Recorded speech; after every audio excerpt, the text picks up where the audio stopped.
ఓటేసినా కానీ యూత్ తరఫున Congress government waste. ఎందుకు? నిజంగానే దేనికి ఉపాధి లేదు, ఏది లేదు, న్యాయం లేదు, అన్యాయం మొత్తం జరుగుతుంది. ఆ మేడ కొండ సురేఖ మేడాన్ని ఎమ్మెల్యే అయితే ఇప్పుడు మంత్రి కూర్చున్నా కానీ ఏం చేస్తాను? మాకు ఉపాధి లేదు, మాకు తిన్నామాట తిండి లేదు, ఏది లేదు.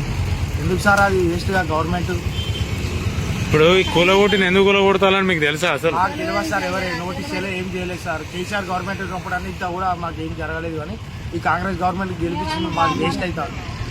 ప్రపంచ సుందరి మనులు ఇట్లకెళ్ళి పోతాలాడ, అందుకే మీ దేశెత్తాలు ప్రపంచ సుందరమాలు పోతే వాళ్ళకి మాకేం సార్ సంబంధం? వాళ్ళు ఎక్కడి నుంచో అవుట్ ఆఫ్ కంట్రీ నుంచి వచ్చింది, ఇక్కడ ఉన్న వాళ్ళకి తీసుకులేదా సార్? ఇక్కడ గవర్నమెంట్ దానికి ప్రపంచ వాళ్ళకి మాకేం సార్ సంబంధం? We are educated sir, from they are coming from out of countries. అసలు దానికి మాకు సంబంధమే లేదు కదా సార్. అట్లా వాళ్ళు వచ్చినా మిమ్మల్ని తీసేస్తా అంటే మీకు ఎట్లున్నది? మరి వాళ్ళకి ఓటేసి గెలిపించుకోమని చెప్పారు సార్. మా జీవితము మా కొడుకు మా కొడుకు పింఛనత్తలేదు నాన్న. మాకు ఒక పాప, మాకు తినరిక తిండికి చాలా ఇబ్బంది ఉన్నది. కార్యకర్త కష్టం చేద్దామని చేతనైతుంది, ఏదో దీని మీద బతుకుదామని పెట్టుకున్నాం నాన్న.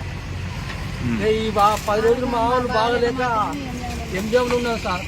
ఎంజంలో ఉంటే ఇక వచ్చడానికి గుడ్చంతా కూడా వీకిండు ఎత్తేసి ఆ గుడ్డ తీసి దీని మీద ఎత్తే మాకు ఇప్పుడు కష్టం అవుతుంది తీసుకొని. ఎవరైనా మా కోసం మేము సాగు చేసుకుంటాను.